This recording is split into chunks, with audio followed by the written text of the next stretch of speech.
बोली के बारे में पढ़ेंगे। किसके बारे में पढ़ेंगे? बोली। किसी भाषा का क्षेत्रीय रूप बोली कहलाता है।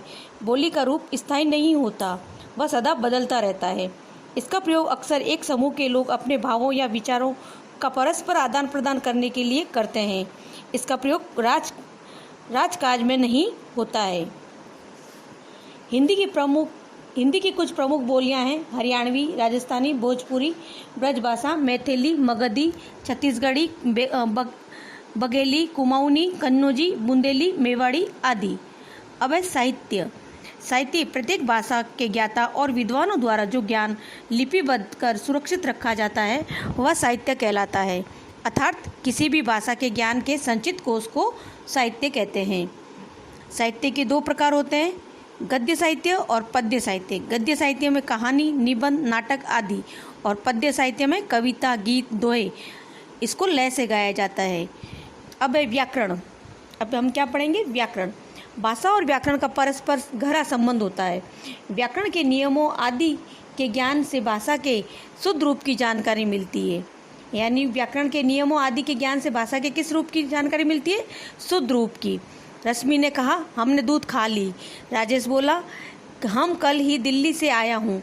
जसबिंदर ने कहा, मेरे को तंग मत करो।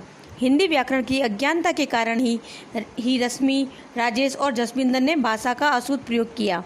इसका शुद्ध रूप इस प्रकार होगा, मैंने दूध पी लिया है, मैं कल ही दिल्ली से आया हूँ, मुझे तंग मत करो। इस प्रकार जिस शास्त्र से भाषा के शुद्ध रूप और प्रयोग का ज्ञान होता है उसे व्याकरण कहते हैं। व्याकरण किसे कहते हैं? जिस शास्त्र से भाषा के शुद्ध रूप और प्रयोग का ज्ञान होता है उसे व्याकरण कहते हैं। व्याकरण के अंग।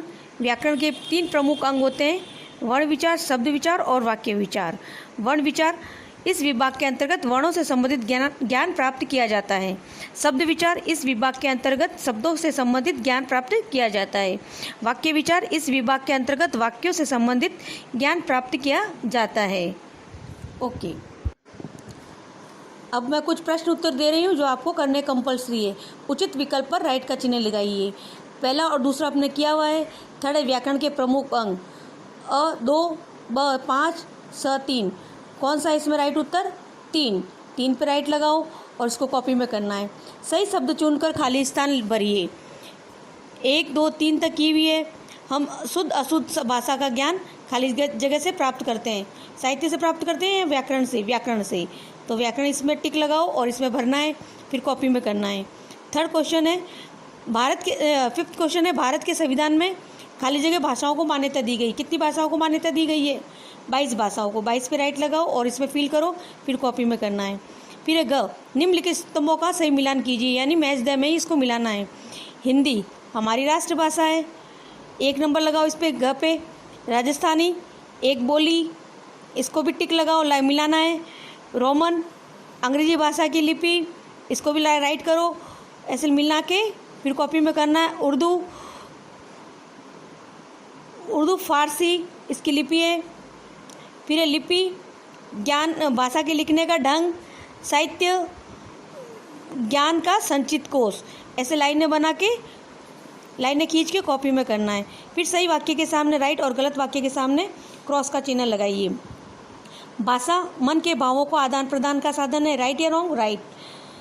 सेकंड, सांकेतिक भाषा का व्याकरण मान्यता प्रदान करता है, सांकेतिक भाषा को व्याकरण मान्यता प्रदान नहीं करता, क्रॉस लगाओ। उच्चारित ध्वनियों का लिखित रूप लिपि है, यस, राइट लगाओ। बुंदेली और बघेली लिपियां हैं, रॉन्ग, ये बोलियां हैं। फिर है निम्नलिखित प्रश्नों के उत्तर लिखिए। 1 और 2 हमारे किया हुआ है। साहित्य से क्या तात्पर्य है? साहित्य वाला पीछे टॉपिक खोलोगे, उसमें से देख के करोगे। बोली की परिभाषा 100 उदाहरण दीजिए, बोली हमने पढ़ी है जस्ट अभी, उसमें से देख के पीछे कीजिए। व्याकरण किसे कहते हैं? व्याकरण के कितने भाग हैं, उनके नाम लिखो। ये तीनों क्वेश्चन आपको